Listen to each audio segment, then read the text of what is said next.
Silakan. Terima kasih Mas Hakim. Saudara terdakwa ya. Ya.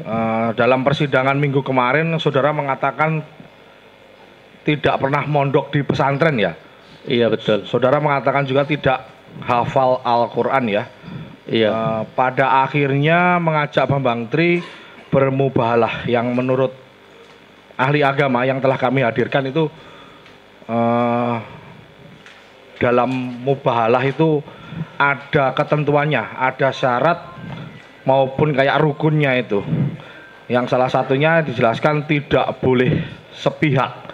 Jadi ada yang menuduh, ada yang dituduh dan ada hakim kalau tidak salah dalam persidangan dulu.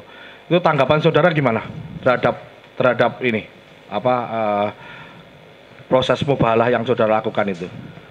Baik. Majelis Hakim mohon menjawab. Ya. Tidak pernah mondok bukan berarti tidak bisa ngaji ya.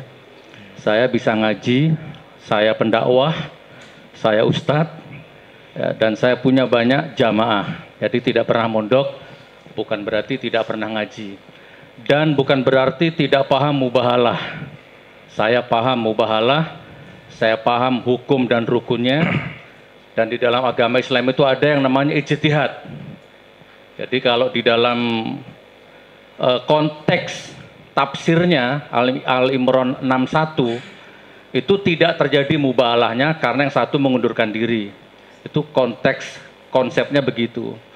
Nah, tapi dalam agama Islam orang boleh berijtihad. Berijtihad itu merenung ya, improvisasi kalau bahasa Indonesianya. Yang penting tidak terlalu jauh keluar dari konteks. Nah, kurang lebih seperti itu. Saya paham mubahalah intinya. Oh, saudara paham ya? Ya. Meskipun menurut ahli yang kami hadirkan itu tidak sesuai ketentuan ya. Nah, sekarang gini, saya lengkapkan. Ya. Menurut saya, kalau bicara soal KUHP atau KUHAP ya, bicara soal hukum itu kan semua ada wilayahnya. Kalau hukum positif, hukum pidana, hukum KUHAP itu polisi. Kalau hukum agama, MUI, kan gitu kan? Di Indonesia ini kan kita harus merujuk MUI. Nah, waktu itu penyidik bilang ke saya, Gus Nur saya tahan. Karena saya sudah menggelar perkara dengan MUI. Nah, sejak itu saya perintahkan kuasa hukum untuk cari MUI-nya yang mana, siapa orangnya. Dan sampai detik ini tidak ada statement dari MUI. Bahkan tidak ada konferensi pers dari MUI bahwa yang saya lakukan itu melanggar atau sesat gitu. Seandainya ada statement dari MUI, Gus Nur salah, nah, maka saya akan tunduk dengan aturan itu. Kurang lebih begitu. Ya, berikutnya ya. Okay. Ahli agama yang kami hadirkan itu juga terkait mubahalah itu menyatakan bahwa yang saudara lakukan pada waktu itu, karena pada waktu itu memang saudara melakukannya dengan Pak Bambang pada waktu itu pernyataan saya masih kutip kayak gitu, bahwa itu sama saja kalau tidak salah itu yang catatan saya ini menuduh dengan sumpah. Terhadap statement ini apa tanggapan saudara? Coba saudara jaksa diamati mubahalah itu ada nggak yang dituduh di situ? Mubahalah itu pure 100% saya membimbing orang. Karena orang ya kalau mau kata-kata menuduh berarti saudara Bambang Tri bukan saya. Bambang Tri menuduh orang, saya klarifikasi, saya tes kejujurannya. Jadi mubahalah yang saya lakukan bukan bermaksud untuk menuduh seseorang, tapi untuk membuktikan apakah saudara Bambang Tri ini jujur atau bohong. Begitu saudara. Oke, kami lanjutkan ya. Ada pernyataan saudara dalam konteks dalam perkara ini bahwasanya kalau tidak percaya atau meyakini apa yang telah diomongkan oleh Bambang Tri, ya, maka tidak percaya dengan Al-Quran. Ya. Apa maksud itu? Maksudnya? Baik, jaksa penuntut umum, seandainya ya saya itu benci sekali dengan Anda, seandainya ya, saya tuh benci dengan Anda, saya marah dengan Anda, tapi pada suatu ketika tiba-tiba Anda ini bermubahalah, tiba-tiba ada Al-Quran di atas kepalanya Anda, maka akan saya buang kebencian saya hari itu juga, dan saya akan percaya dengan apapun yang Anda ucapkan. Jadi itu ijtihad saya dan itu iman saya. Kemarin di sidang yang kemarin saya sampaikan, pelacur sekalipun, seandainya dia dituduh, terus dia berani bermubahalah, maka saya harus mempercayainya. Kalau saya tidak mempercayai si pelacur itu, otomatis Al-Qur'annya akan kesangkut. Berarti saya juga nggak percaya dong sama Al-Qur'annya berarti. Itu prinsip saya. Iya. Saya tanyakan kembali. Okay. Saudara kan baru mengenal Bambang Tri itu sudah tahunan, kan baru, ya kan. Terus kemudian ketika saudara itu memposisikan saudara Bambang Tri yang ini baru saudara kenal. Ya, teman pun bukan, sahabat juga bukan. Terus kemudian saudara mengatakan kalau tidak percaya dengan Bambang Tri, kok tidak percaya dengan Al-Quran itu, kalau misalnya kita melihat itu referensi apa yang saudara kemukakan ini, berdasarkan apa? Maksudnya kok bisa meyakini saudara Bambang Tri ini selevel misalnya kita samakan, mohon maaf, dengan Al-Quran kebenarannya gitu loh. Baik, saya kenal Bambang itu di rumah 3 hari. Jangankan 3 hari, 3 menit. Kalau dia sudah berani bersumpah di atas Al-Quran, saya tidak punya alasan untuk tidak mempercayainya. Dan ini memang tidak diajarkan di universitas ya, kurikulum ini. Kadang-kadang kita itu melihat orang itu juga nggak butuh lama sebenarnya. Hitungan detik pun kita langsung bisa menilai ini orang ini jujur apa bohong. Nah, jadi kalau misalkan sampai detik ini saudara jaksa tidak mempercayai Bambang Tri, ya nggak apa-apa, itu wilayah suasana batinnya Anda. Saya walaupun tidak percaya, tapi saya tidak punya pilihan karena dia sudah berani mengambil resiko itu. Kurang lebih begitu. Oke. Ini pertanyaan terakhir dari saya, mungkin disambung sama teman-teman ya. Baik. Ini saudara kan sudah menghubungi, mengajak, mengundang Bambang Tri untuk bermubahalah. Saudara juga sudah mengeluarkan materi yang tidak sedikit untuk mengundang itu. Terus kemudian tujuan mubahalahnya itu sendiri, kalau saya mengutip kemarin, saudara karena sudah merasa yakin dengan Bambang Tri itu terkait tuduhan ya, palsunya ijazah sekolah milik Pak Jokowi. Yang ingin saya tanyakan itu, motivasi Anda itu apa sebenarnya dalam hal mengundang Bambang Tri ini? Real aja, maksudnya motivasi Anda apa? Saya waktu itu tidak punya motivasi, spontan ya, karena ini isu yang menarik ini kan. Ini isu menarik ini, jadi spontan. Apa benar ijazahnya Presiden Republik Indonesia ini palsu? Jadi spontan karena ini isu yang menarik, dan saya YouTuber yang punya insting jurnalis. Kalau ada berita-berita seperti ini ya wajar lah, saya langsung nyambar itu berita itu. Saya cari itu. Iya, ketika saudara sebelum melakukan podcast itu, sebelumnya apa untuk sekedar memastikan kayak gitu, apakah sempat ngomong-ngomong atau berbicara, ngobrol dulu lah, intermezzo dengan saudara Bambang Tri ini, keyakinannya seberapa istilahnya terkait dengan kepalsuan ijazah ini? Apakah saudara sempat berbincang-bincang sebelumnya? Kalau misalnya saudara misalnya melihat, karena saudara juga YouTuber juga, sekarang misalnya saling bertanya dengan Pak Bambang kan sudah tahu bisa ini sebenarnya benar apa enggak, istilahnya bisa diverifikasi enggak datanya segala macam yang akan diomongkan di podcast nanti gitu loh. Baik, kemarin sudah sempat saya bahas kayaknya bahwa podcast itu 100% murni, mengalir, tidak ada settingan, nanti aku bertanya begini, kamu jawab begini, itu tidak ada. Saya bertanya mengalir tanpa konsep, dia menjawab juga mengalir tanpa konsep. Kurang lebih seperti itu. Oke, dilanjutkan. Terima kasih. Mau melanjutkan dari rekan saya. Kemarin dari persidangan sebelumnya ya, kalau saya tidak salah catatan saya, saudara terdakwa ini SD sampai kelas 5. Kelas 5 ya. Di SD Ketanen, Gempeng, Bangil, Pasuruan. Berarti terdaftar di sana ya. Betul. Karena kelas 5, apakah saudara terdakwa punya ijazah? Tidak. Tidak. Menurut saudara, saudara tidak punya ijazah SD berarti ya. Apakah seseorang yang tidak punya ijazah SD bisa melanjutkan ke SMP? Sekarang bisa kejar paket C. Kalau Misalkan, SD-nya negeri, bisa tidak pada waktu itu? Misalnya tahun kalau SD ya 80-an, sekitar 80-an, bisa tidak punya ijazah, belum lulus, kemudian masuk ke SMP. Kira-kira bisa tidak? Jadi pertanyaan ini membawa saya kembali ke masa kecil saya. Ya. Jadi saya tidak bisa menjawab pertanyaan ini karena pada masa-masa itu saya sudah sibuk main debus, saya sudah sibuk bertarung dengan nasib, ya. Jadi saya tidak bisa menjawab pertanyaan ini. Itu kan pertanyaan formalitas pendidikan dan waktu itu saya nggak ngikuti. Tidak berjawab ya. Yeah. Ini kan podcastnya yang menarik waktu itu Bambang Tri kemudian diajak oleh saudara terdakwa di dalam channel saudara, kaitannya kan dengan ijazah Jokowi palsu. Sempat tidak ditanyakan kepada Bambang Tri, palsunya di mana toh? Baik. Pernah ditunjukkan tidak ijazah palsunya seperti apa?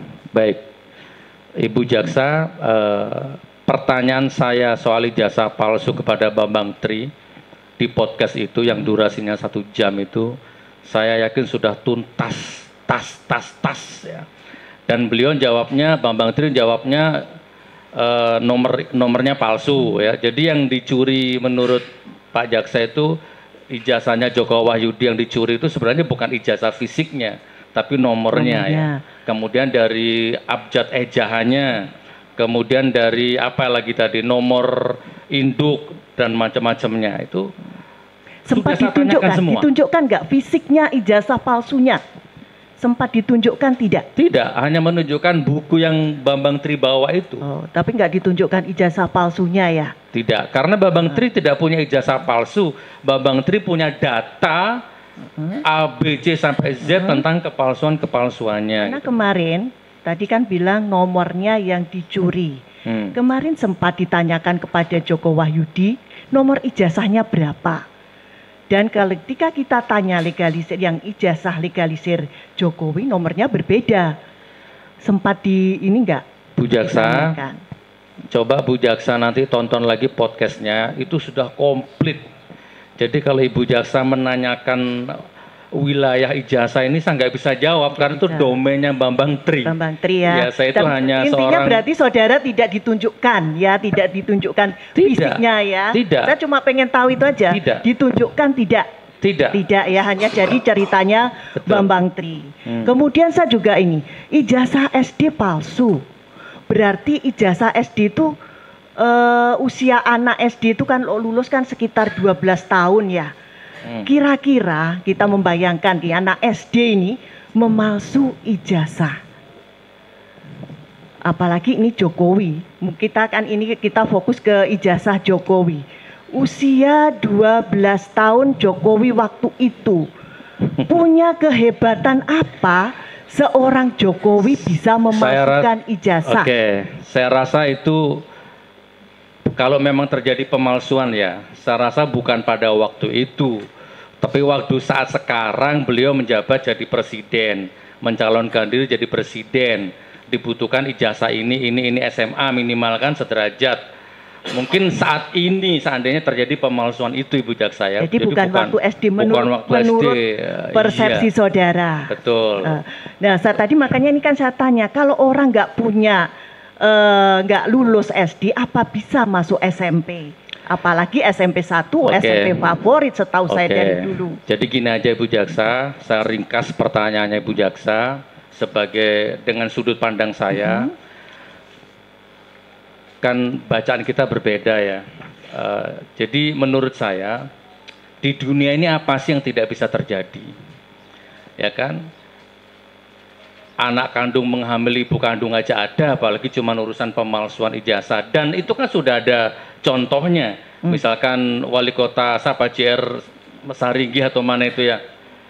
Dia waktu wali kota lulus 2 periode, begitu nyalon gubernur baru ketahuan kalau ijazahnya palsu kan, ada Ini juga karena Omar. kan ijazahnya yang palsu nggak hanya SMA, dari perurutan loh, dari SD, Nah. SMP, Nah. SMA. Berarti Bu anak Jaksa, SD. silahkan pertanyaan itu nanti arahkan ke Bambang Tri semua. Dia Jadi akan menjawab. tidak nanti. ditunjukkan ya, waktu juga Tidak. nggak diceritakan ya. Tidak, saya hanya- Apakah saudara juga tidak diceritakan? Misalnya ada fakta, oh ternyata Jokowi itu tidak pernah lulus dari SD. Itu semua sudah diceritakan di dalam podcast sama Bambang Tri. Tuntas. Kalau saya baca kan cuma oh ijazahnya palsu, tapi apakah di luar podcast pernah tidak disampaikan tidak. kalau oh ternyata Jokowi itu tidak pernah SD, tidak pernah bersekolah di SD, tidak pernah bersekolah di SMP, tidak pernah mengenyam pendidikan SMA. Pernah tidak fakta itu disampaikan? Bambang Tri pernah ngomong sama saya gini. Jadi gini Bu Jaksa ya. Orang yang apa itu istilahnya, gimana bahasa saya ya, yang dipermasalahkan bukan tidak pernah sekolah gitu loh. Yang dipermasalahkan Bambang Tri itu Pak Jokowi pernah sekolah ya, ini yang dipermasalahkan ijazahnya. Sama dengan saya pakai analoginya kuasa hukum kemarin, kalau saya ditanya polisi di tengah jalan, Mas mana SIM-mu, maka saya tunjukkan SIM aslinya, selesai masalah. Tapi kan saya berbelit-belit, saya datangkan teman-teman saya waktu ngurus SIM bareng-bareng, kan nggak menyelesaikan masalah. Kalau menurut analogi saya, sidang ini begitu ceritanya. Nah, saya juga mau tanya, waktu podcast itu dia bawa ijazah yang palsu tidak, Bambang Tri?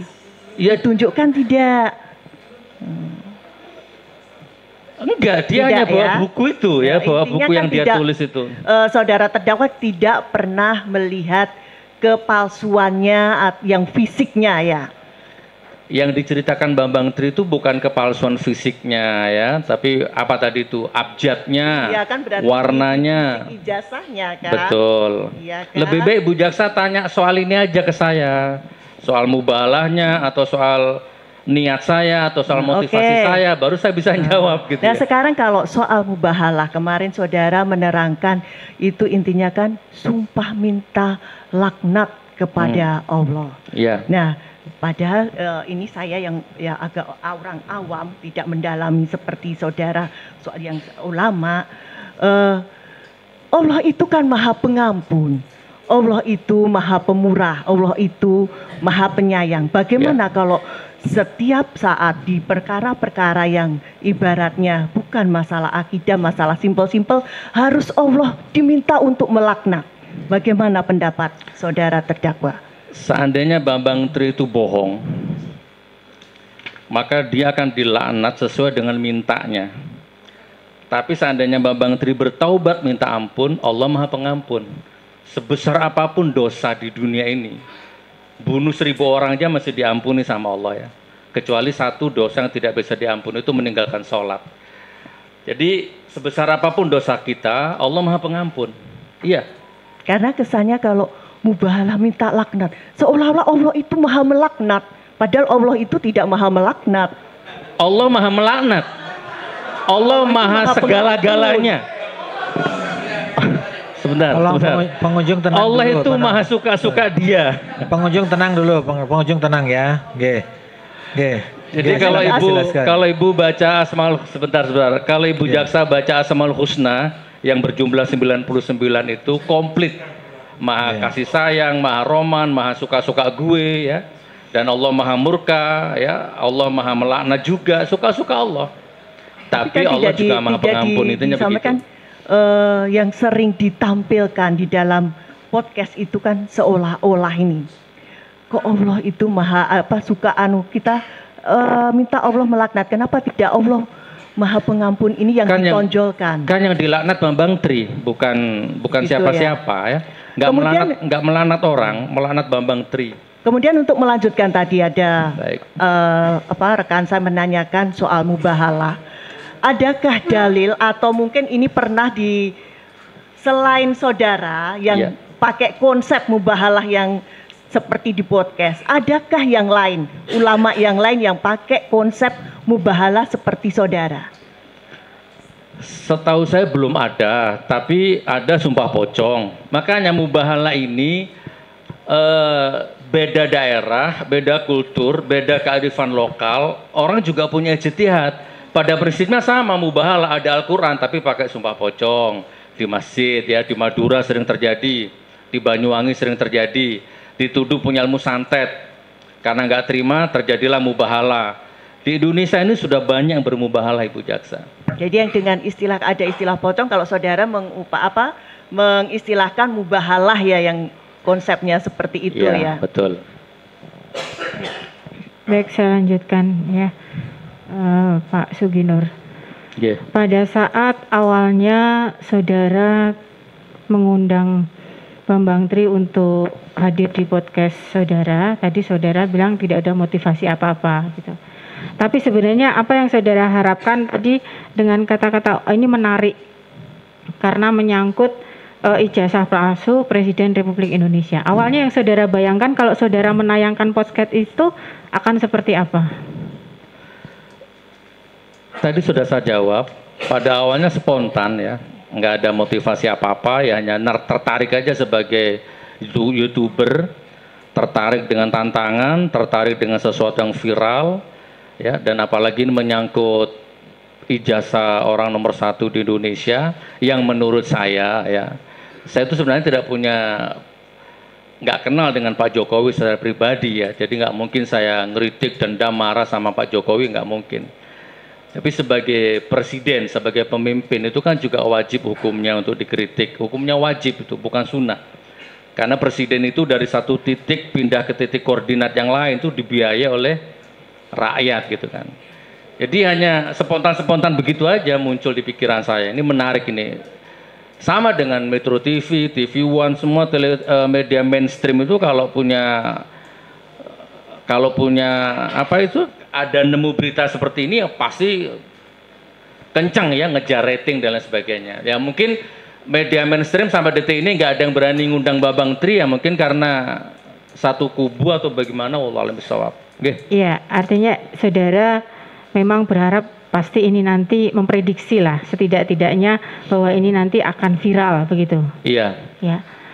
Dan kalau viral pasti bagi saudara akan mendatangkan suatu keuntungan. Tapi pada kenyataannya apakah ini menguntungkan atau merugikan bagi saudara pada akhirnya? Baik, saya paham kemana arah pertanyaan itu ya. Saya jelaskan dulu.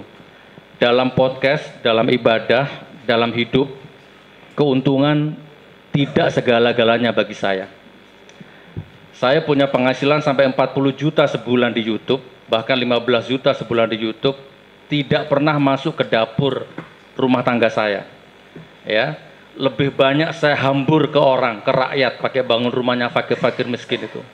Jadi saya paham, saya siap lapar, yang penting orang lain kenyang. Itu prinsip hidup saya. Jadi saya bikin podcast, bikin apapun, bukan keuntungan motivasi saya. Ya. Kurang lebih begitu. Tapi YouTube channel saudara yang Suginur Official 13 kan sekarang di breakdown. Padahal dulu pakai akun yang itu. Ya. Ya kan? Nah, maksud saya dengan adanya sekarang YouTube channel saudara itu yang official itu sekarang sudah tidak lagi bisa tayang, itu merugikan nggak bagi saudara? Biasa saja, dunia ini datang pergi silih berganti. Ya, patah satu tumbuh 1000 itu udah biasa. Kehilangan uang, kehilangan nyawa, kehilangan keluarga biasa. Udah nggak ada masalah, apalagi cuman akun ya, bikin lagi nanti bisa. Kurang lebih seperti itu. Ya. Tapi waktu itu pada saat saudara mengundang dan menayangkan podcast ini, saudara sempat berpikir nggak ini bakalan ada risiko yang akan saudara terima? Bukan sempat berpikir, tapi memang pasti akan terjadi, kan udah pernah saya alami nih. Akun saya yang pertama dulu kan juga diambil sama penyidik gitu kan, sudah diambil juga. Jadi bagi saya itu biasa intinya ya, nggak penting mau hilang akun bikin lagi, nggak penting. Yang penting wa ma khalaqtul jinna wal insa illa liya'budun. Tidak aku ciptakan jin dan manusia untuk hidup di dunia ini kecuali untuk ibadah. Maka setiap apapun yang tersadap retina mata saya, terdeteksi gendang telinga saya, terdeteksi kolbu saya, semua saya niatkan ibadah. Jadi saya nggak akan sakit hati karena rugi akun diambil, kehilangan uang, Dan saya nggak akan membumbung bahagia karena kedatangan uang. Nggak, saya hidup biasa-biasa saja. Begitu jaksa. Iya, baik. Terus tadi saudara kan pendakwah juga Ustadz. Dari podcast yang saudara tayangkan bersama dengan Bambang Tri, apakah di situ saudara merasa ada nilai dakwah yang saudara siarkan di situ? Kalau tanyanya ke saya, iya. Kan semua tergantung sudut pandang. Bahasa saya amar ma'ruf nahi munkar.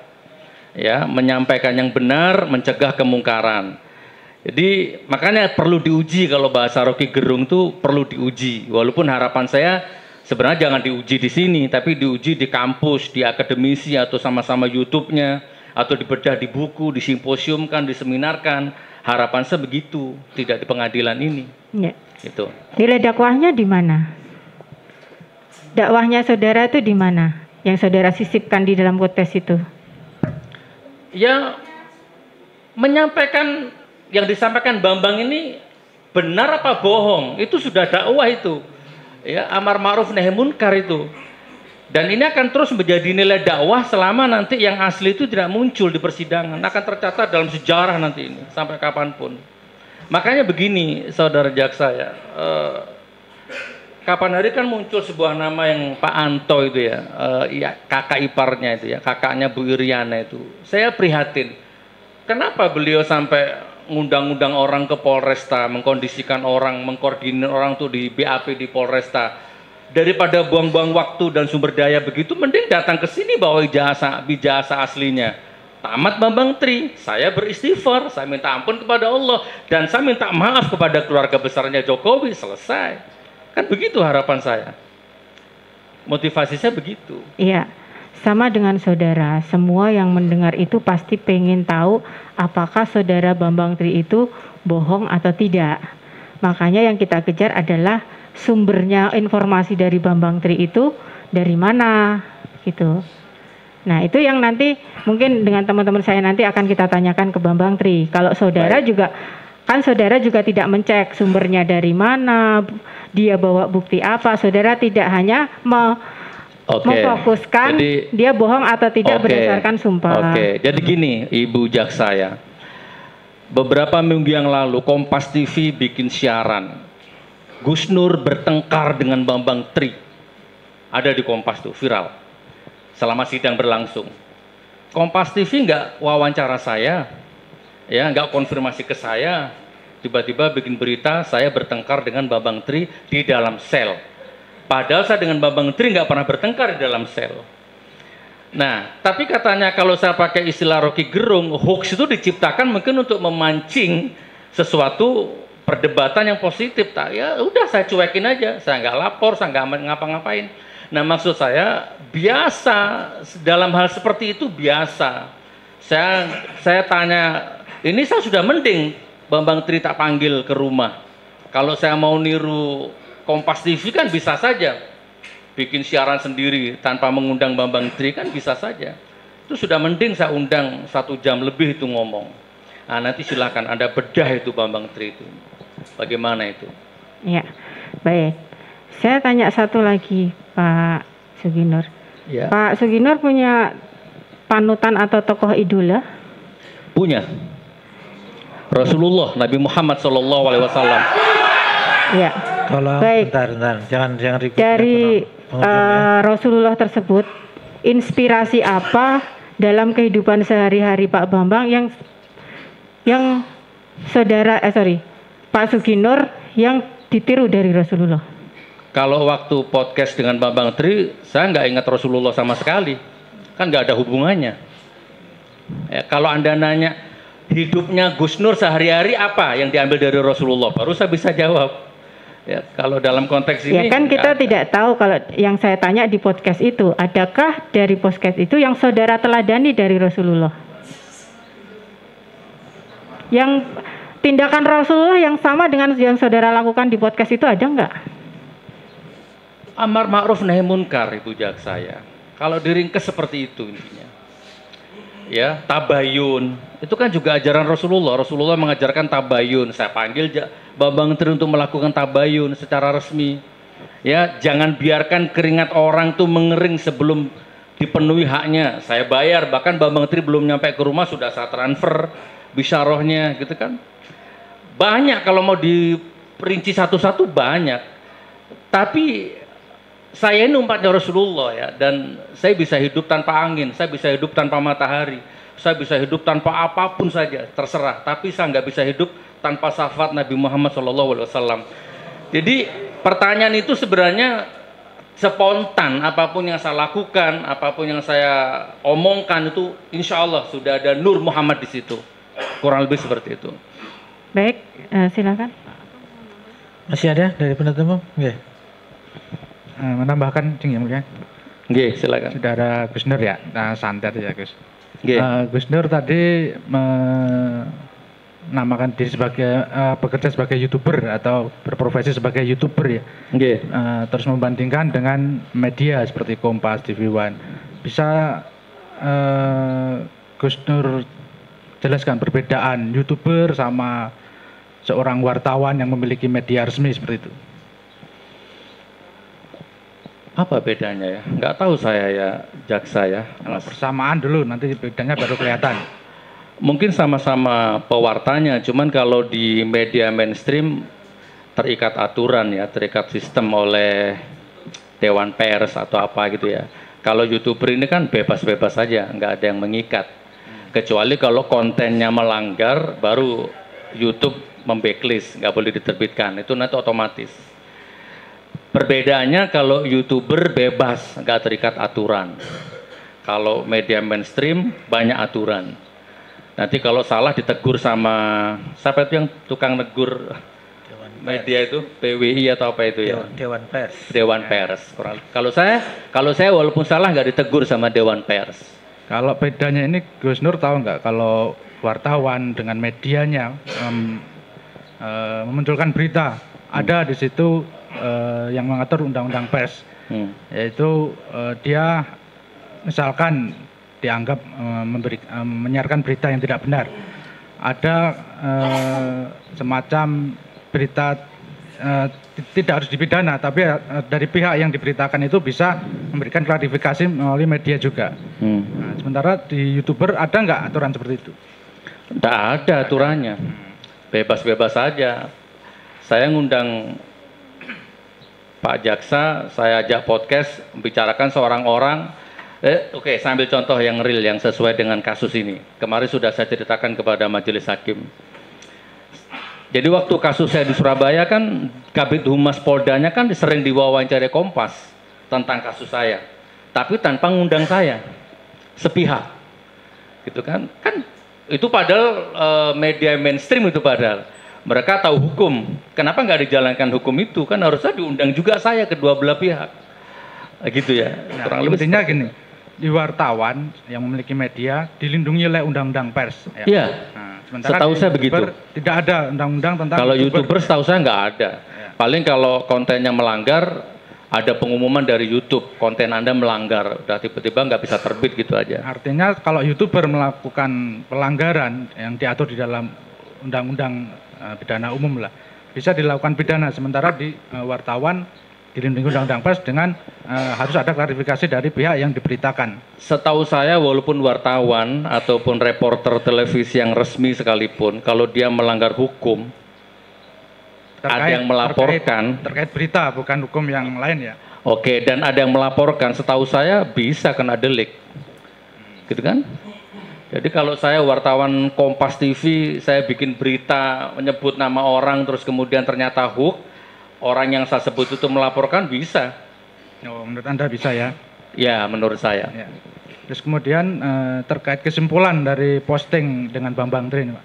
Apakah Gus Nur saat itu kemudian melaporkan Pak Jokowi ini yang dibilang jasanya palsu dengan Bambang Tri ke pihak yang berwajib, maupun ke polisi, baik ke DPR maupun ke misalkan Ombudsman yang merupakan lembaga yang menerima kritik atau laporan dari masyarakat tentang pejabat yang melanggar aturan. Jadi gini. Atau hanya berhenti saja di YouTube tersebut sudah selesai. Jadi gini, Pak Jaksa ya. Video Bambang Tri itu kan viral di akhir Agustus. Sudah viral. Di Facebook ada, di IG ada, di YouTube ada. Tembak kepala saya. Kalau ijazahnya Jokowi itu nggak palsu. Itu kan saya belum terlibat waktu itu. Sudah viral duluan. Jadi seharusnya pertanyaan Anda ini bagus ini. Harusnya waktu itu sudah diproses saja waktu itu. Tidak usah nunggu saya. Wartawannya dipanggil, ya kan? Bambang Trinya diambil, diproses, diselesaikan waktu itu. Tapi kenapa videonya Bambang Tri itu liar selama akhir Agustus itu? Nggak diapa-apain. Gitu kan. Gitu majelis yang mulia ya. Jadi ada kelilingan wartawan waktu itu. Coba dilihat videonya itu. Baru saya yang memanggil. Belum ada yang lapor. Belum ada yang lapor gitu kan. Gus Nur sendiri yang dilaporkan. Nah, harusnya kalau hukum ditegakkan atau apapun motivasinya presiden, apapun motivasinya polisi, apapun motivasinya sistem di Indonesia ini, hukum di Indonesia ini, kalau memang menegakkan keadilan, jangan nunggu berminggu-minggu, menit itu juga ciduk, proses, tegakkan. Intinya pertanyaan saya tadi, apakah terdakwa Gus Nur kemudian ada inisiatif, oh ayo kita laporkan nih, karena ini udah melawan hukum, udah memalsukan dokumen, memalsukan ijazah. Hampir sama seperti itu, cuma tidak seperti itu. Motivasi saya udah kalau gitu tak panggil aja. Nggak ada saya berpikir lapor polisi itu karena memang mindset saya itu saya malas berurusan dengan polisi. Anda tahu, semua tahu, saya dicaci maki orang di YouTube itu Gus Nur anjing, Gus Nur gila, Gus Nur dajal. Saya laporkan di Polda Jatim sampai sekarang 5 tahun nggak diproses. Jaksa juga kemarin habis sidang ini dimaki-maki juga, Pak. Jadi kalau saya yang lapor belum tentu diproses, makanya saya malas berurusan dengan penyidik itu. Jadi intinya tidak melaporkan ya, hanya sebatas ingin menyebarkan apa yang disampaikan Bambang Tri ke media sosial saja ya. Betul. Nah baru setelah itu, setelah selesai dengan saya, itu masih ada lagi YouTuber lain yang ngundang. Jadi ibarat saya ini bukan yang pertama, bukan yang terakhir. Tapi yang dilaporkan hanya. Tapi yang ditangkap hanya saya, yang diproses hanya saya. Ini Kita kalau bahasa dari kejaksaan juga nunggu nih, ada yang dilaporkan lagi enggak ini? Apa itu? Ya, yang menyebarkan tentang hoax ijazah palsu ini. Kita juga nunggu kalau ada perkara lain. Bagus lah ya. Jadi kalau bahasanya Pak Taufik itu terjadi disparitas pidana terhadap saya itu. Dari dulu memang begitu. Ya kalau saya yang lapor nggak pernah diproses. Padahal saya lapor baik-baik, didampingi kuasa hukum, sudah digelar perkara, saksi-saksi dari saya sudah dipanggil, tapi akhirnya ngendap. Begitu saya dilaporkan, sekarang dilaporkan, 3 hari saya dijemput. Anda tahu sendiri kan, saya dijemput di rumah jam 12 malam itu dengan 25 personil digerebek rumah saya itu kayak teroris itu. Lanjut ke terkait pertanyaan teman tadi terkait bahwa terdakwa tidak ditunjukkan atau melihat data-data terkait pernyataan Bambang Tri yang menyatakan jasa Pak Jokowi palsu, dan terdakwa langsung percaya begitu saja karena sudah dilakukan mubahalah ya. Saya tidak percaya begitu saja. Percaya itu setelah ada mubahalah baru percaya. Ketika podcast berlangsung hampa saja hati saya itu. Setelah mubahalah terdakwa percaya. Baru saya tidak punya pilihan ya, karena itu Al-Qur'an. Simpel saja kok cara pandang ini, sebenarnya itu Al-Qur'an. Misalnya nih Gus, terdakwa, kalau terdakwa ini tiba-tiba datang lagi besok nih, mengaku sebagai Nabi ke-26, memakai jubah, pakai tongkat, terus terdakwa melakukan mubahalah terhadap Bambang Tri. Dan kan Bambang itu Tri, sudah di Al-Quran sudah dinas, nggak ada Nabi lain selain Nabi Muhammad. Loh, kalau dia sudah berani mubahalah, itu ada rumusnya, beda ya. Kalau Bambang Tri jangan dianalogikan dengan orang ngaku Nabi. Kalau ada orang ngaku Nabi di depan saya, ini masalah mubahalah tadi. Enggak, mungkin terdakwa mengatakan mungkin saya ambilkan, bukan saya ambilkan Al-Quran ya, mungkin saya ambilkan golok mungkin ya. Selesai. Nah, katanya tadi begitu mubahalah langsung percaya tanpa melihat data bukti. Pak Jaksa, perhatikan ya, pertanyaannya tidak relevan sekali. Sebentar, coba pertanyaannya jenengan diperhatikan ya. Kalau ada orang ngaku Nabi, nas itu selesai, nggak bisa dianalogikan dengan urusan duniawi ini, nggak bisa Mas, Pak Jaksa, nggak bisa. Baik. Nggak apa, Pak Ali udah menjawab, terdakwa udah menjawab. Nah, kemudian terkait mubahalah terakhir yang mulia, disampaikan di mubahalah di YouTube terdakwa ya, bahwa yang tidak percaya dengan Bambang Tri akan dilaknat ya. Misal nih, apabila ada sekian banyak atau separuh lah masyarakat Indonesia maupun dunia yang nonton YouTube tidak percaya dengan Bambang Tri. Apakah serta-merta menurut mubahalah ajaran Islam? Orang tersebut separuh masyarakat Indonesia atau dunia ini akan dilaknat begitu saja. Sesimpel itu. Ini kan pertanyaan gaib ya. Ini kan pertanyaan abstrak. Wallahu alam, atau jangan-jangan sekarang sudah banyak yang kena azab. Bukan kalau nggak percayanya mungkin ditahan, mungkin mending sudah nggak percaya mencaci maki Bambang Tri misalkan. Saya nggak percaya walaupun Bambang Tri itu mubahalah, tapi saya diem di dalam hati. Ya mungkin beda azabnya atau mungkin apa beda, tapi sudah nggak percaya, sudah gitu menggila-gilakan Bambang Tri, edan, gila, stres. Mungkin wallahualam bisawab. Jangan-jangan sudah ada itu yang diazab. Berarti tetap dilaknat mereka ya? Iya. Itu ijtihad saya, siapapun. Mas Agung silahkan mubahalah, saya nggak punya pilihan. Maka saya akan percaya apapun yang diucapkan Mas Agung. Nas itu sudah bagi saya, karena Al-Quran pedomannya gitu kan. Di atas kepala itu Al-Quran. Maka ijtihad saya melebar, meluas. Makanya kenapa banyak pejabat rata-rata hidupnya berantakan rumah tangganya, karena dia melanggar sumpah jabatannya. Al-Quran itu di atas kepalanya, nggak ada. Ini bisa salah bisa benar majelis yang mulia ya. Ini bisa salah bisa benar, tapi kan mungkin 80% pejabat yang disumpah dengan Quran masa pensiunnya atau mungkin pasca pensiunnya atau mungkin sebelum pensiun sudah hilang keberkahannya. Anaknya narkoba, selingkuh istrinya, kecelakaan macam-macam. Itu kan bentuk azab daripada mempermainkan Al-Quran. Gitu Mas Agung, itu ijtihad saya. Nah, sekarang terkait keterangan dari ahli agama yang kita hadirkan kemarin ya. Baik. Bahwa mubahalah itu harus 2 orang. Sehingga yang dilaknat itu ya orang yang hadir di situ. Nah, sekarang pendapat perbedaan pandangan. Saya jawab 2 poin ya. Pertama, saya ikuti logikanya jaksa atau logikanya saksi agama dari jaksa. Nah, lah, rukunnya kurang karena nggak dua belah pihak. Sekurang-kurangnya rukun mubahalah itu tidak mungkin sampai jatuh hukum menodai Pak Jaksa. Sebagaimana sholat aja kalau misalkan lupa wudhu, lupa rokaat aja nggak ada itu dalil menodai agama, nggak ada ya, paling cuma batal, ditegur kan begitu ya. Sama mubahalah itu kalau mau saya pakai logikanya jenengan, saya setuju, nggak sah mubahalahnya. Saya terima, tapi jangan terus saya distempel penoda agama. Itu yang saya nggak terima. Nah, poin yang kedua, mohon maaf. Sekarang gini aja, bagaimana kalau saya ikuti sarannya saksi agama yang jaksa hadirkan waktu itu? Waktu itu saksi agamanya mengatakan begini, mubahalah itu harus 2 orang, dua pihak. Dan harus dilakukan di pengadilan, di depan hakim. Itu yang ngomong saksi agama, bukan saya. Ada hakim ya.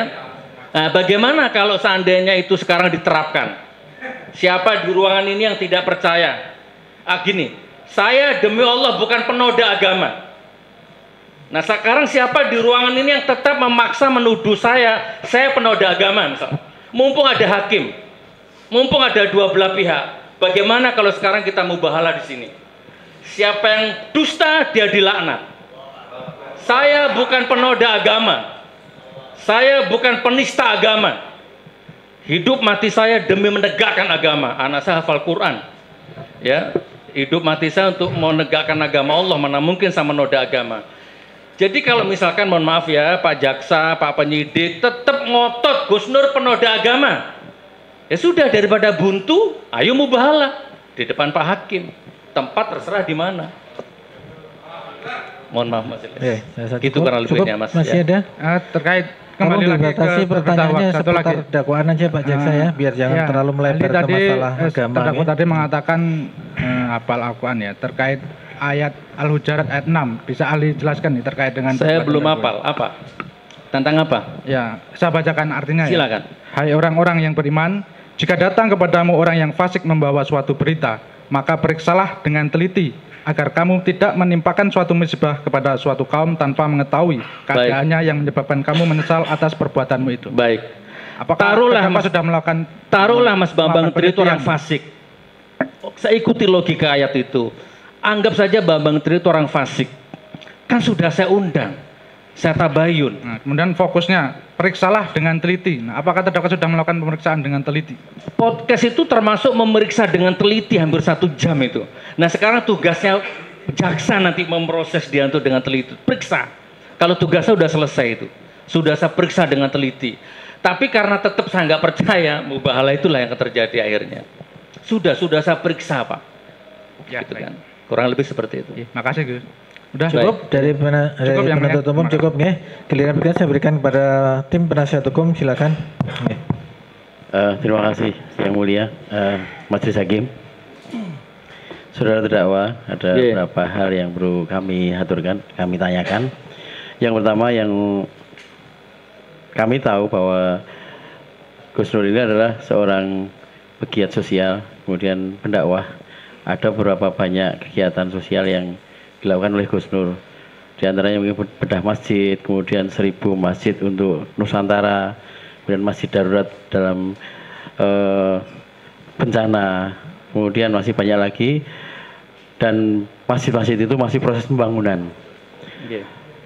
Nah, yang kami tanyakan semenjak saudara terdakwa atau Gus Nur ini ditahan, apakah ada dampak signifikan terhadap Gus Nur? Sampean tanyanya kok baca? Supaya nanti tidak keliru. Kemudian yang kedua juga dengan Gus Nur di sini, apakah para donatur ini juga berkurang? Pertanyaan itu sudah. Itu pertanyaan itu kemarin sudah ditanyakan sama majelis ya. Iya, sudah diterangkan kemarin. Jadi insya Allah gimana? Tidak berkurang tuh masih jalan, pembangunan masjid di Singosari masih jalan ya. Sampai detik ini masih jalan. Kalau kerugian-kerugian pasti ada, tapi kan itu tergantung cara saya menyikapi ya. Rugi atau untung saya tetap bersyukur saja. Tapi intinya kegiatan sosial tetap jalan. Bahkan kemarin yang banjir di Solo, kita terjun ke situ ya, tim banjir Solo. Ada ini bagian tim saya asesmen di Solo hadir. Kita membantu perahu karet, kita bantu dapur umum waktu banjir di Solo kemarin itu. Jadi intinya yang ditahan, yang dipenjara hanya tubuh saya, jasad saya. Tapi doa saya tidak bisa ditahan ya. Belief system saya tidak bisa ditahan. Jadi doa saya, harapan saya bisa menembus temboknya penjara itu. Insya Allah begitu. Tetap berjalan. Terima kasih. Satu lagi ya, saudara terdakwa. Mungkin dampak dari itu masyarakat sekitar yang dibangun masjid oleh Gus Nur, mungkin ada dampak-dampak yang muncul dari mereka. Dampaknya masih positif, silahkan dicek. Nanti saya kalau jawab nanti bisa bohong, bisa nggak jujur kan, silahkan dicek sendiri. Nggak usah jauh-jauh ke sana lah, itu lihat yang di sini aja lah sebagai tolak ukurnya lah. Ini dari Jakarta datang, dari Surabaya datang, ya, dari mana-mana datang, artinya kan nggak ada dampak negatifnya. Di tempat-tempat bencana nggak ada, insya Allah positif, insya Allah. Lanjut, masih ada? Enggak, kita berikan kesempatan seluas-luasnya.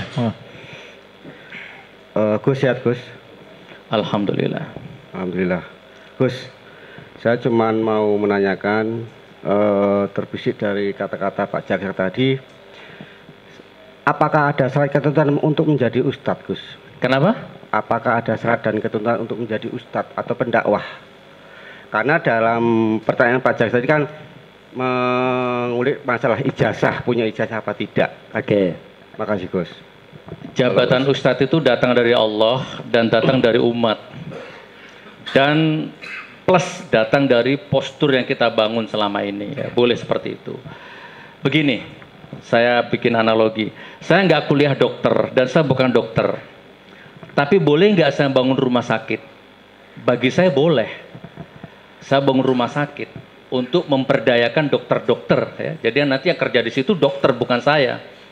Ya, saya nggak hafal Quran, tapi saya bangun pesantren tahfidz Quran. Sudah banyak penghafal Quran yang saya ciptakan. Saya lahirkan di Palu itu. Ada anaknya polisi, ada anaknya anggota dewan, ada anaknya tentara yang ngaji di pondok saya itu.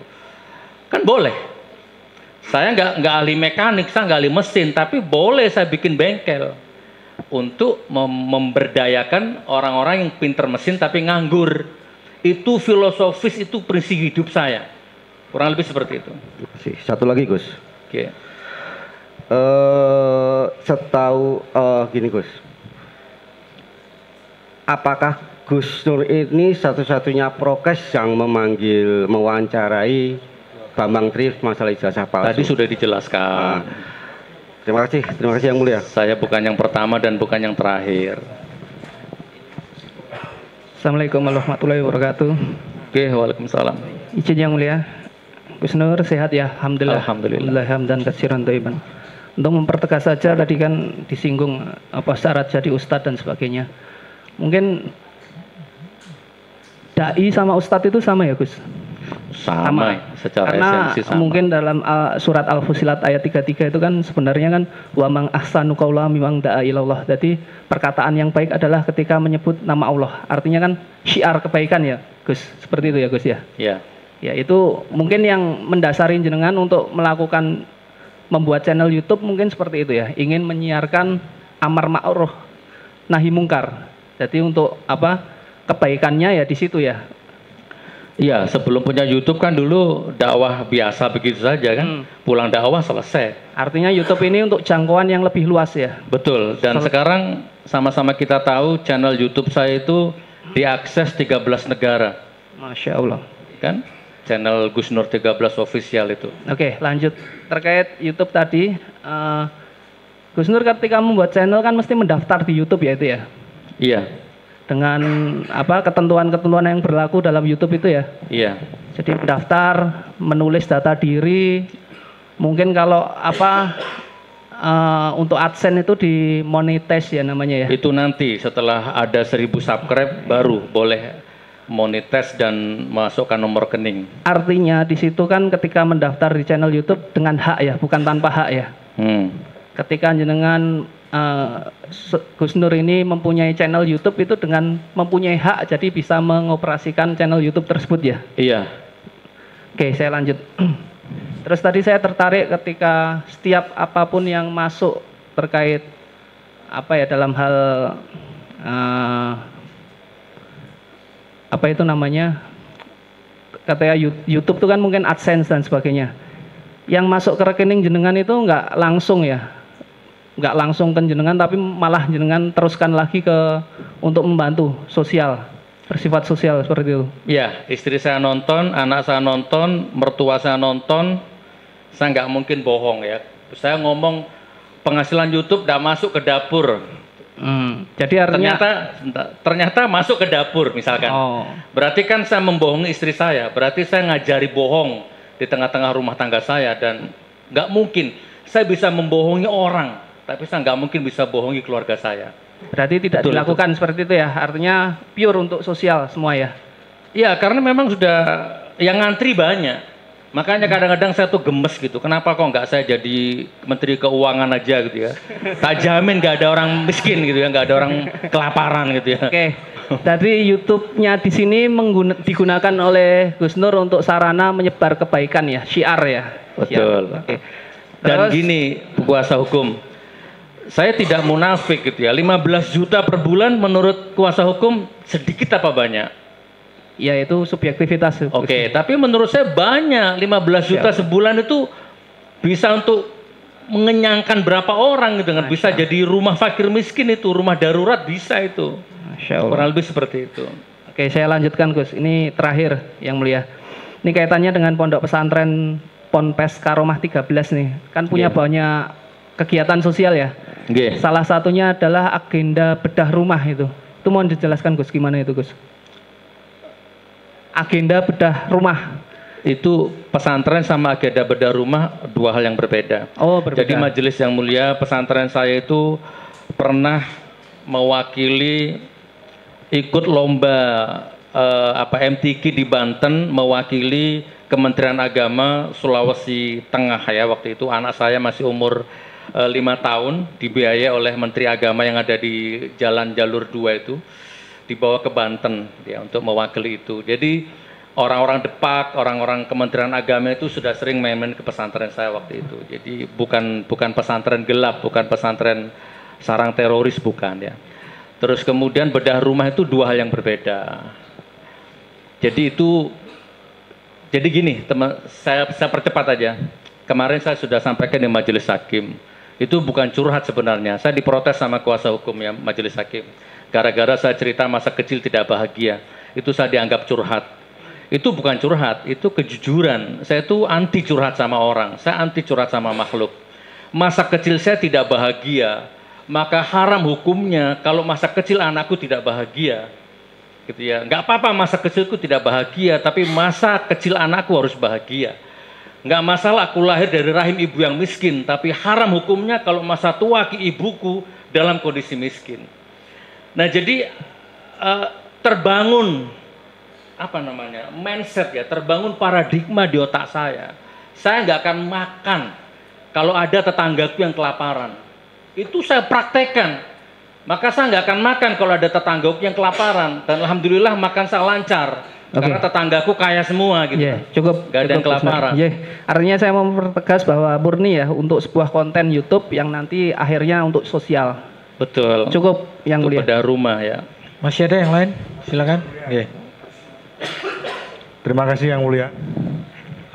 Gus Nur, saudara terdakwa. Jadi saya panggilnya di sini saudara terdakwa. Saudara terdakwa kenal dengan Jokowi secara pribadi? Enggak. Pernah bertemu? Enggak. Ada dendam enggak sama Jokowi?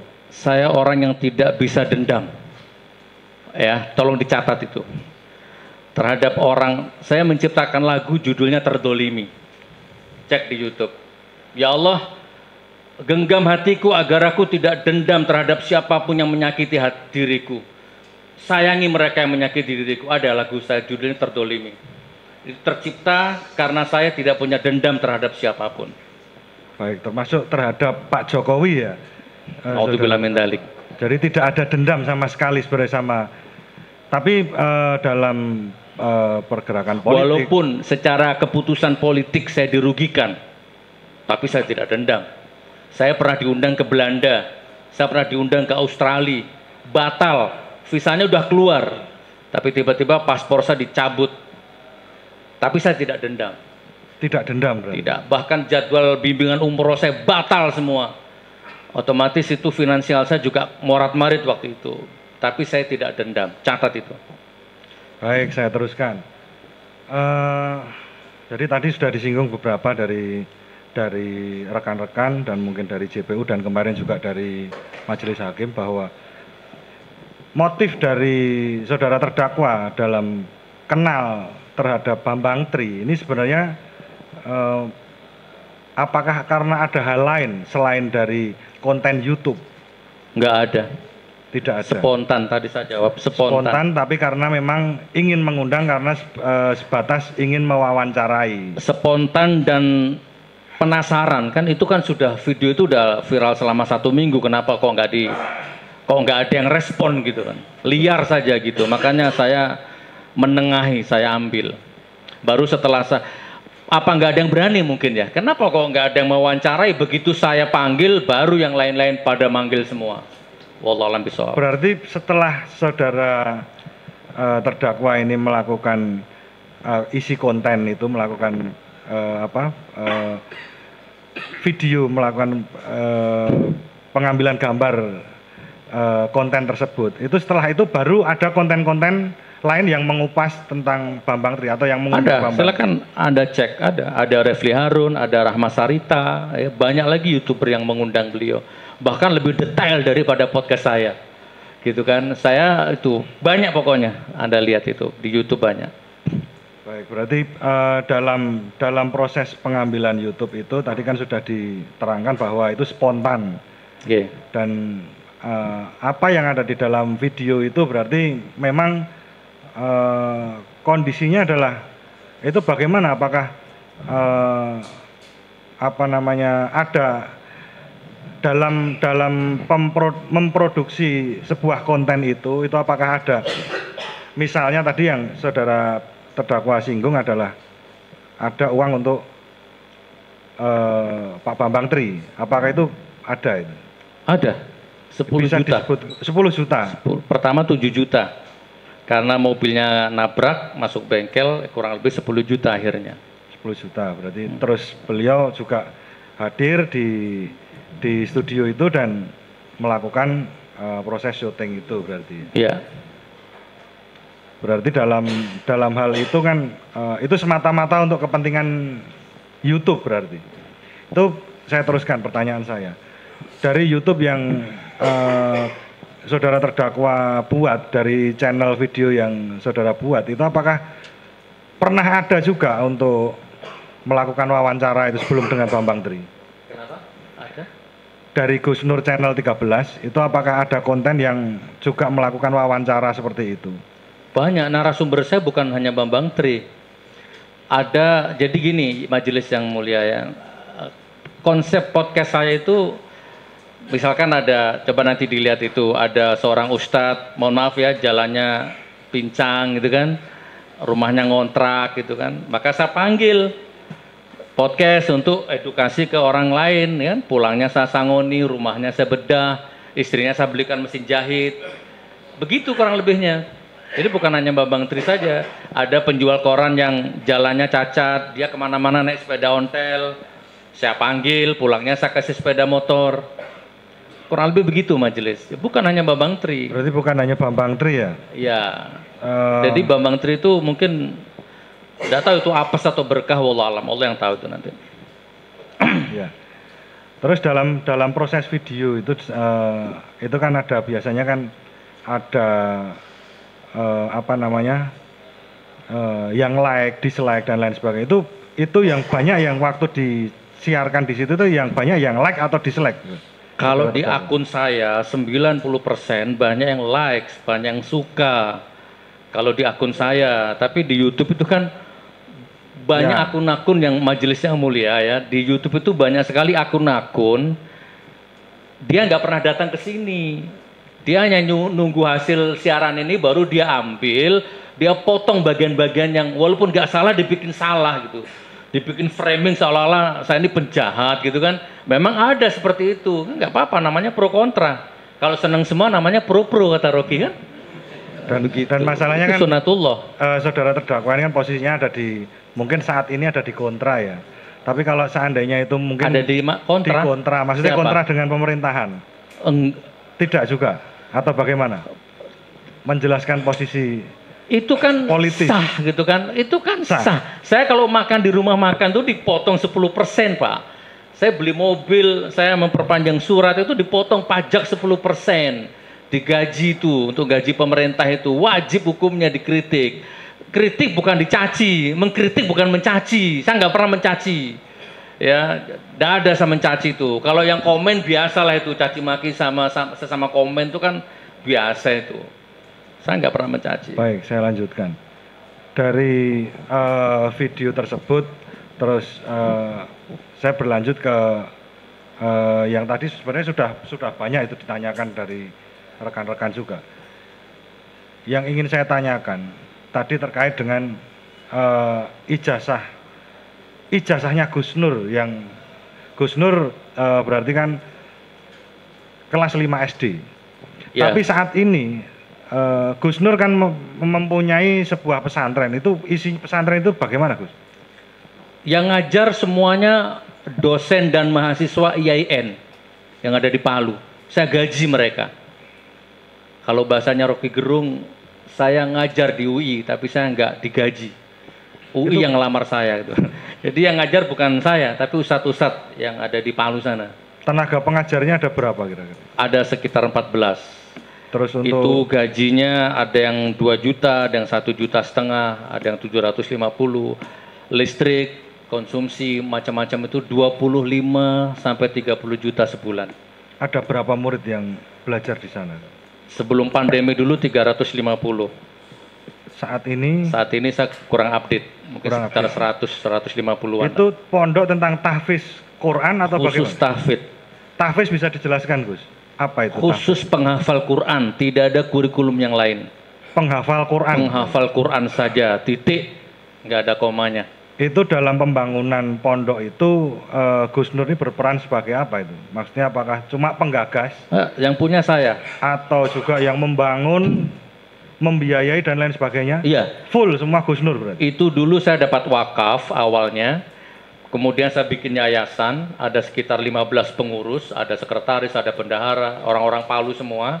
Tetapi di tengah jalan ternyata kan dibutuhkan RAB kurang lebih 1,5 miliar kan. Di tengah jalan cari dana kok nol hasilnya. Akhirnya para pengurus itu mundur sendiri-sendiri, hilang tanpa sisa. Akhirnya saya, ya Allah, ini saya pulang lagi ke Jawa sajalah. Ini wakafnya tak kembalikan aja ke orangnya. Karena kan sendirian saya sebatang kara di sana. Nggak mungkin saya bisa bangun, pengurusnya pada mundur semua. Tapi rupanya Allah berkehendak lain, intinya saya nggak jadi pulang. Bismillah saya tekad, saya bangun sendiri, modal YouTube juga waktu itu. Dan saya nggak nyangka 1,5 tahun pondok pesantrennya jadi 3 lantai. Jadi yayasannya itu hanya nama, tapi nggak ada pengurusnya. Jadi akhirnya single fighter saya waktu itu. Dan sampai sekarang. Sampai sekarang masih berdiri ya? Oke. Dan masih beroperasi? Ya, gaji ustadz, makan santri semua saya. Ya, cukup dilanjutkan. Terima kasih. Oke. Saya hanya pengen hal yang singkat, yang mungkin tadi belum digali sama rekan-rekan maupun jaksa. Gus Nur, ketika membuat podcast, ada nggak niat jahat jenengan untuk mendiskreditkan seseorang? Kalau di sini yang dianggap adalah Pak Jokowi, ada nggak niat jahat itu? Mens rea ya istilahnya ya. Tidak ada. Tidak ada. Saya bukan orang yang punya karakter niat jahat kepada orang lain. Tidak ada. Kalau Anda bertanya, punya nggak niat jahat kepada pemerintah, bukan kepada Jokowi ya, kepada pemerintah? Maka saya jawab, saya tidak punya niat jahat, tapi saya punya kepedulian terhadap negeri ini. Gitu kan. Kurang lebih seperti itu. Begitu ya. Untuk harusnya ini tugas DPR, bukan tugas saya. Ngeritik-ngeritik pemerintah ini bukan tugas saya, tugas DPR. Berarti tidak ada niat jahat dari saudara terdakwa untuk mendiskreditkan seseorang atau kelompok golongan gitu, nggak ada ya? Nggak ada. Pingin nggak bikin sebuah keonaran gitu? Wah, aku tak bikin podcast gini biar masyarakat onar, terjadi kegemparan, terjadi Oke, saya paham. Demo dan sebagainya gitu, ada nggak? Kuasa hukum saya itu, anak saya itu juga kadang sering nangis ya, istri saya juga sering nangis bahwa Abi itu nggak usah ngeritik-ngeritik pemerintah gitu kan. Dan kadang-kadang saya dalam hati itu jawab iya ya, untung nggak ada gitu kan, rugi iya, susah iya, dikejar-kejar polisi gitu. Jadi sering saya merenung malam-malam itu, saya sudah di posisi zona nyaman, bukan takabur ya. Saya sudah berada di sisi zona nyaman, dalam arti ya nggak kaya-kaya tapi juga nggak miskin lah ya. Seandainya saya nggak kritis pun saya nyaman ya, cukup main sama anak, traveling, jalan-jalan itu cukup. Tapi kenapa batin saya nggak mengizinkan? Karena memang saya mau marah sama siapa? Gus Nur tolong ke Madura, ini ada orang nih, rumahnya sudah mau roboh ini, sama camat, sama lurah, sama Pemda cuma di foto-foto aja, nggak ada realisasinya. Coba ke sini Gus. Begitu saya ke sana, Allah roboh rumahnya. Wajar kan kalau saya marah? Nah, marah sama siapa? Setahu saya,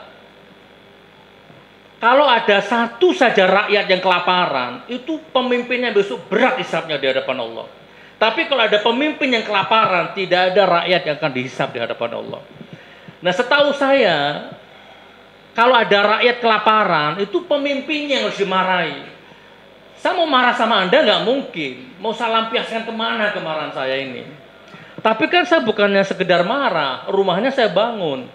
Saya selesaikan masalahnya, baru saya marah-marah di YouTube. Ini loh, kemana kamu lurah? Kemana kamu camat? Kalau aku jadi lurah malu aku. Kan begitu di YouTube saya. Jadi begitu kritis saya, bukan mencaci, bukan menstrea, bukan niat jahat, bukan. Kurang lebih seperti itu, tolong dikembangkan jawaban saya ini. Jadi saudara nggak pengen mendiskreditkan seseorang, tidak pengen membuat fitnah, tidak ada kebohongan yang pengen jenengan sebarkan untuk menciptakan sebuah keonaran yang dimana itu biar masyarakat saling gontok-gontokan gitu, nggak ada. Gimana? Saya punya rumah tangga sakinah mawaddah warahmah, saya punya anak yang cantik-cantik, lucu-lucu, pinter ngaji. Untuk apa saya terbesit bikin keonaran? Nggak bisa, apalagi tadi ada kata-kata fitnah. Izin ya majelis yang mulia. Kata-kata fitnah itu kalau di KBII artinya berita bohong. Tapi kalau rujuk ke Al-Quran, sama sekali nggak ada. Di Al-Quran itu kalau tidak salah ada 52 kosakata diksi fitnah dengan berbagai dinamika asbabun nuzulnya di Al-Quran. Silakan dibaca.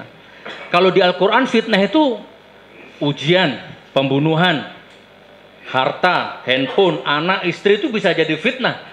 Jadi kalau ini mau dibawa ke fitnah, misalkan rujukannya Al-Quran, nggak masuk, batal semua. Al-Anfal 28, Al-Baqarah 191, ada 198, ada juga At-Taghabun, ya, wa'lamu annama amwalukum wa auladukum fitnah. Wal fitnatu asyaddu minal qatl. Banyak lagi ayat-ayat. Ketahuilah hartamu, anakmu bisa jadi fitnah. Ya kan? Jadi sebelum punya handphone, sebelum punya laptop, sebelum punya rumah, sebelum punya mobil, sebelum punya istri, sholat 5 waktu di masjid, ngaji, tekun. Begitu punya handphone, punya laptop, punya anak, punya istri, punya mobil, sholatnya nggak tekun, maka hartamu jadi fitnah. Nah itu kalau Anda tadi bilang apa Gus Nur nggak ada niat fitnah, nggak ada di Al-Quran, malah nggak masuk ini fitnah, ini definisi fitnah nggak masuk. Kurang lebih seperti itu, saudara kuasa hukum. Ya sebagaimana tadi disampaikan oleh Ibu Jaksa ya, tadi kenapa sih harus mubahalah yang mendatangkan laknat, gitu? Sementara Allah adalah Rahman Rahim. Sebetulnya kalau melihat dari fakta persidangan yang sudah seperti ini, sebetulnya Gus Nur merasa sebetulnya nggak perlu terjadi seperti ini ya, nggak perlu ditangkap ya, nggak perlu diadili ya, kalau gitu. Saya mohon maaf mestinya ya. Seperti itu. Oke, saya mohon maaf ya Pak Jaksa dan Ibu Jaksa, maafkan saya. Semoga kita bisa reuni di surganya Allah ya. Saya minta maaf ya. Ya sebenarnya, tapi gimana memang sudah profesi ya. Bagi saya Pak Jaksa, Bu Jaksa ini sebenarnya hanya kejatuhan sesuatu yang saya pernah ngobrol sama Pak Aprianto di waktu penyerahan P21. Ya kan, saya ngobrol dengan Pak Agung juga. Kita ngobrol sebagai sahabat pada waktu itu. Kita bahas penista agama yang sudah nyata-nyata sampai sekarang masih bebas itu. Dan Pak Aprianto menjawab, saya tahu. Siapa yang Anda serang itu saya tahu, sampai sekarang mereka masih bebas. Asli penista agama itu. Jadi ya memang politik atau kata Rocky Gerung ini memang kasus politik. Bahkan ini penyidiknya nonton ya, ini ada berapa pasang kamera itu. Jadi suatu ketika saya dipanggil penyidik, dibawa ke meja kantornya, penyidik bilang ke saya begini. Jujur Gus, saya itu kurang suka dengan Anies Baswedan. Dan di momentum yang lain dia bilang kurang baik bagaimana Jokowi. Saya nggak suka bohong. Silakan penyidik nonton, silakan. Seharusnya penyidik tuh nggak boleh ngomong begini di depan saya itu. Polisi tuh nggak boleh ngomong begini. Nah artinya Pak Jaksa, Bu Jaksa ini dapat pekerjaan dari seorang penyidik yang begitu attitude-nya. Mana ada di depan saya muji-muji Jokowi, menjelek-jelekan Anies. Nggak boleh. Harus netral. Dari situ bagi saya cacat. Bagi saya. Silakan kalau penyidiknya nonton, barangkali mau marah sama saya. Gitu saudaraku ya. Jadi di luar sidang kita bersaudara ya Pak Jaksa, karena Anda hanya menjalankan tugas. Dan tugas Anda memang harus menjerat saya, kata Rocky, membekuk saya, itu tugas Anda. Dan saya nggak punya pilihan lain kecuali tetap mendoakan Anda yang terbaik sajalah. Kurang lebih begitu. Berarti yang saudara lakukan sebetulnya itu juga dilindungi undang-undang. Hanya keinginan menyampaikan pendapat sebagaimana dilindungi undang-undang. Bahkan di depan saya udah berulang-ulang saya sampaikan, penyidiknya ngomong saya sudah gelar perkara sama MUI, sampai detik ini nggak ada MUI-nya, itu mana orangnya, nggak ada juga. Kurang lebih seperti itu kuasa hukumnya. Mohon maaf kalau agak meninggi omongan saya ini, kayaknya mulai emosi saya ini. Iya, artinya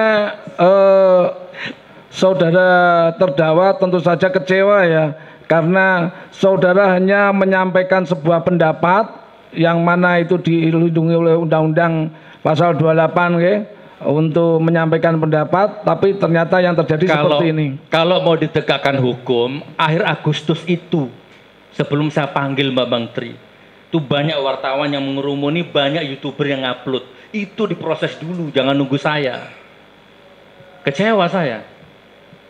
Kurang lebih seperti itu. Kalau melihat di fakta persidangan yang sudah berlangsung dengan saksi berapa? 23 ya? 20 lebih lah ya. Saya mohon kepada majelis hakim merujuk pasal 143 ayat 2 dan 3 KUHP ya. Di mana di sini dakwaan JPU itu tidak jelas, tidak cermat dan tidak lengkap.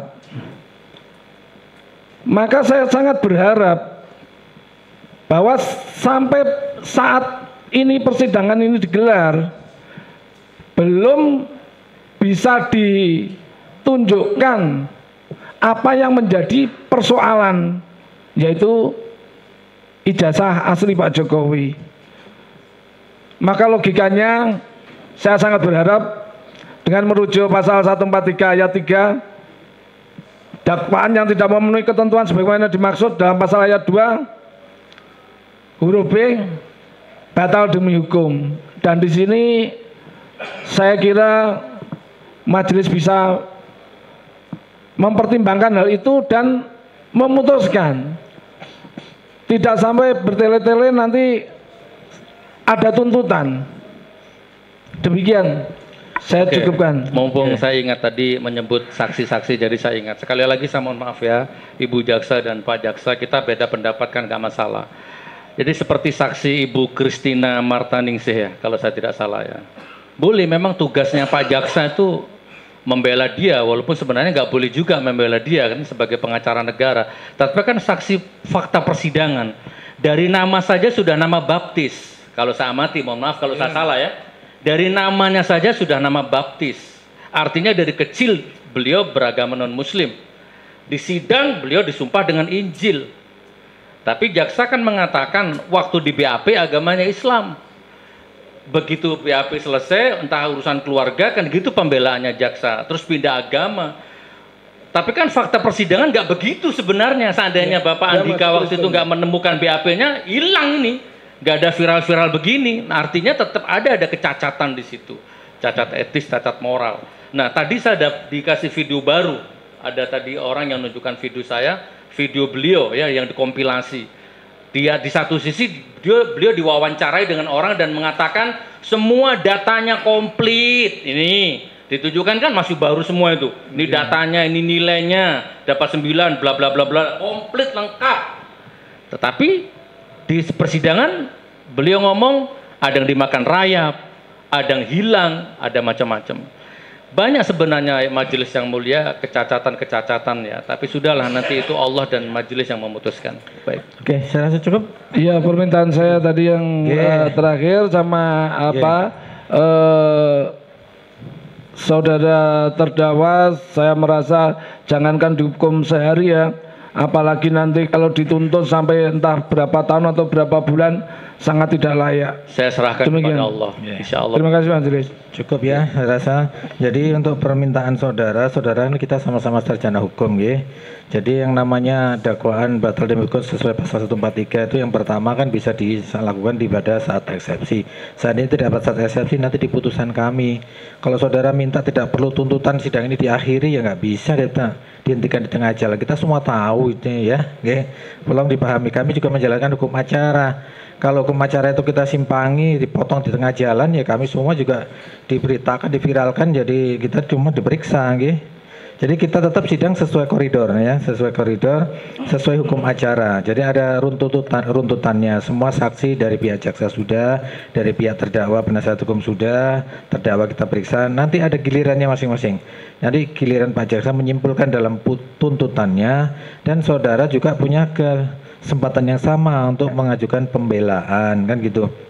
Jadi kalau permintaan saudara itu tidak bisa kita lakukan kok di tengah jalan majelis hakim menyatakan dakwaan batal demi hukum, sidangnya selesai sampai di sini, nggak usah bertele-tele ya. Itu kan berkali-kali saudara pertanyakan di persidangan, tidak bisa. Tetap sidang itu ya kami menerima berkas, jadi mulai periksa dari awal ya harus kita akhiri dengan putusan apapun putusannya nanti, yaitu nanti kamilah yang mempertimbangkan semua saksi. Ya, kami tidak memihak sampai sekarang, kami netral. Izin majelis bertanya, apakah dengan majelis memutuskan misalkan menghentikan persidangan ini dengan membebaskan Gus Nur itu melanggar KUHAP? Kalau di putusan akhir tidak melanggar, tapi kalau di tengah jalan sebelum ada tuntutan tiba-tiba majelis hakim memutuskan ya tidak bisa toh. Kita kan sama-sama sarjana hukum. Bukan pertanyaan saya bukan seperti itu. Pertanyaan saya adalah apakah itu melanggar KUHAP? Ya iya, kan tidak bisa dihentikan di tengah jalan kecuali ada eksepsi yang dikabulkan. Kalau ada eksepsi yang dikabulkan, nah itu baru tidak melanggar KUHAP. Saya ini tidak perlu dibahas lagi karena kita semua tahulah hukum acaranya, kita hormati hukum acaranya. Jadi kalau tidak ada lagi dari majelis sudah yang mau tanya lagi? Mau izin satu aja Mas. Saudara terdakwa ya, ini ketinggalan ini. Saudara mengatakan kan tidak melakukan caci maki segala macam kan, tidak ada. Coba saudara dalam keterangan kemarin kan mengatakan bahwa tidak ada kebencian kepada Pak Jokowi, tapi kalau tidak salah kepada rezim ya, kepada rezim. Bahwa saudara juga di konten podcastnya itu banyak juga yang saya ikuti juga. Ini pertanyaan saya, saudara tidak menyebutkan itu caci maki ya, tapi dalam setiap konten, tidak semuanya itu saudara kan panutan ini. Panutan bahwa punya pesantren segala macam dan punya punya pengikut yang saudara ini diposisikan sebagai contoh atau suri toladan. Yang ingin saya tanyakan, saudara kan mengatakan tidak pernah ngomong masalah caci maki, tapi saudara sering mengatakan jancuk, matamu picek, itu apa itu? Itu kalau di Jawa Timur keakraban. Sama, saya seperti di Jawa Timur juga. Iya. Tapi kalau ketika dilontarkan ini dalam bentuk emosional. Yang saya jancukkan itu koruptor. Oke. Ya, saya nggak pernah jancuk kepada fakir miskin. Enggak. Kalau koruptor. Matamu picek menurut ke seseorang gitu? Iya, matamu picek koruptor. Iya. Kenapa? Enggak, maksudnya itu apa, enggak terlalu kasar atau gimana? Oh, matamu picek gitu. Enggak, itu untung matamu picek. Ya itu. Koruptor itu harus digantung di luar konteks ini ya Pak Jaksa. Di luar konteks. Di luar konteks Pak Jaksa. Tolong pertanyaannya berkaitan dengan perkara saja. Saya hanya berpesan lebih baik. Jangan berkata kasar Gus gitu aja. Oke, saya paham. Itu di luar konteks ya. Luar konteks. Ada sebagai teman enggak apa-apa, tapi kalau di persidangan di luar. Jadi kalau koruptor itu dibilang matamu picek itu masih untung, Pak Jaksa ya.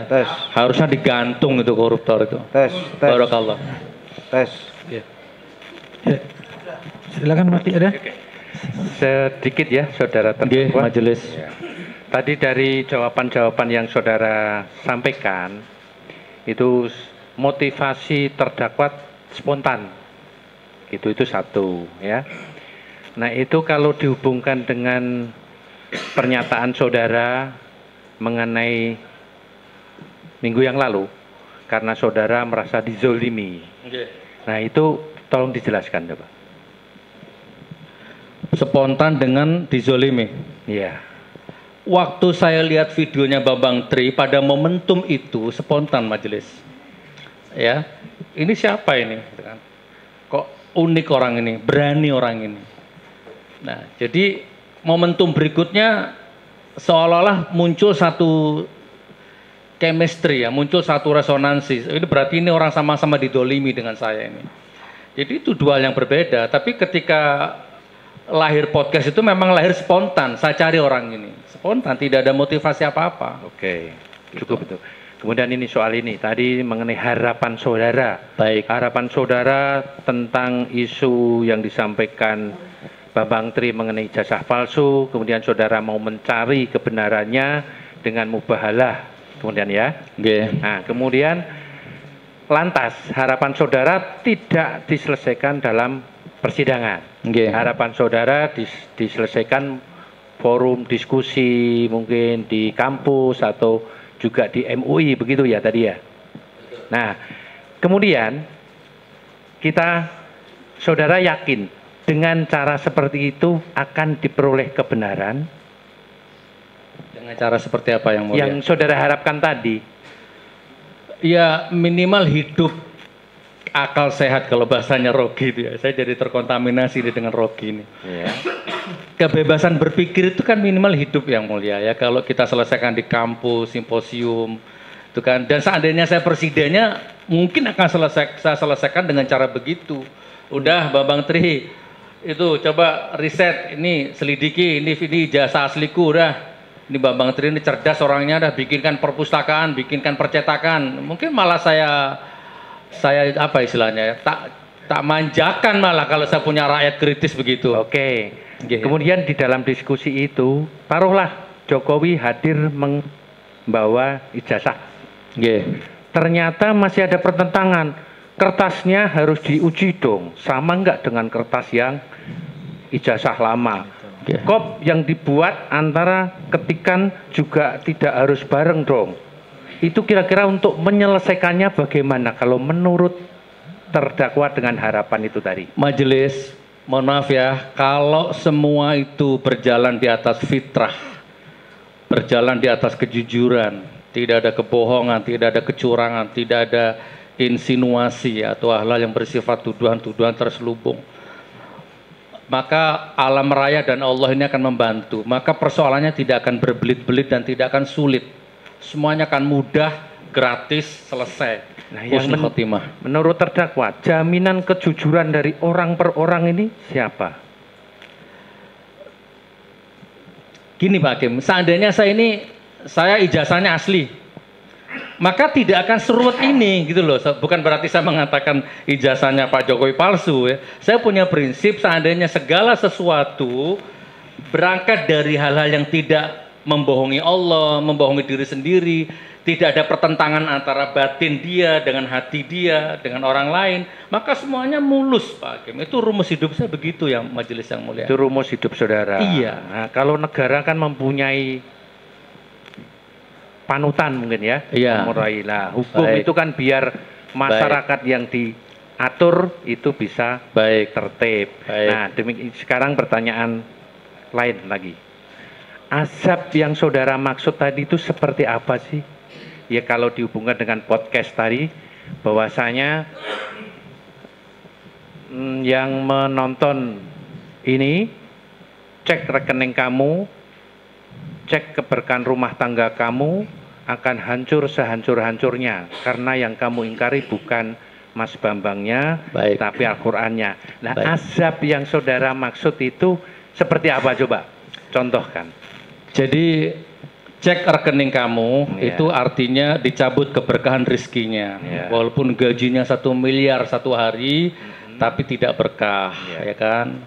Ada saja penyakitan atau apa, habis uangnya untuk sesuatu yang tidak manfaat.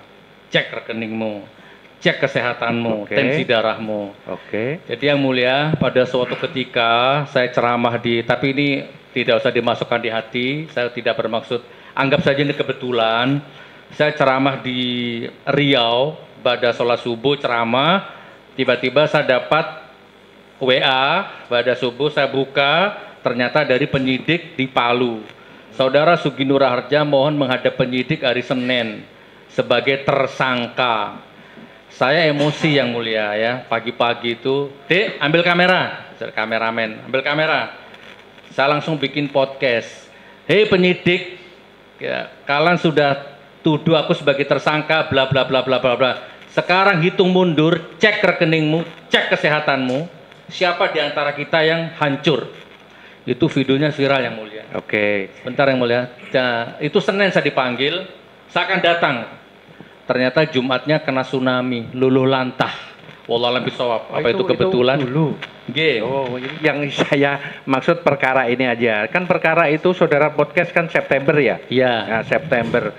Lah, yang menjamin itu semua kena azab, mungkin anak istrinya ada yang sakit, itu kan ada kesehatannya juga. Itu bagaimana menurut apa juga itu termasuk azab semua?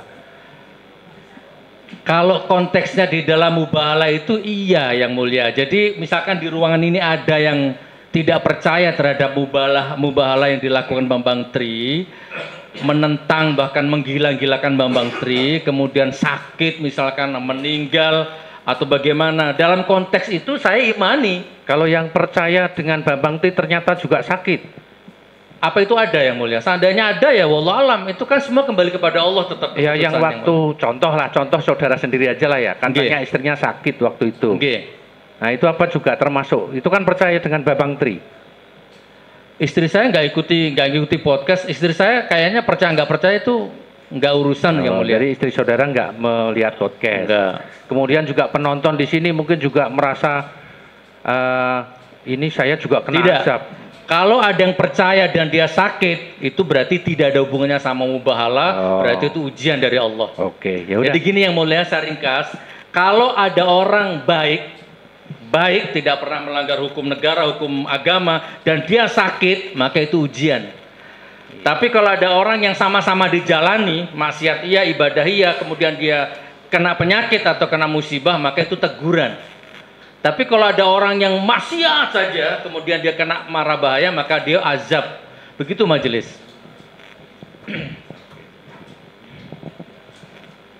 Oke, sekarang ini aja untuk ketegasan terakhir pertanyaan saya. Saudara pernah ditahan 1 tahun 6 bulan di pengadilan mana? Divonis di Surabaya. Kemudian di Palu selama 10 bulan. Iya, insya Allah. Kemudian di Jakarta Selatan 10 bulan. 10 bulan. Kalau semua itu termasuk enggak?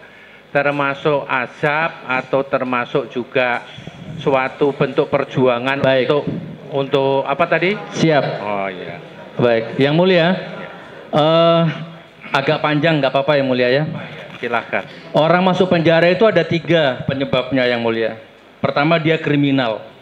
Otaknya memang kriminal, dia layak di penjara.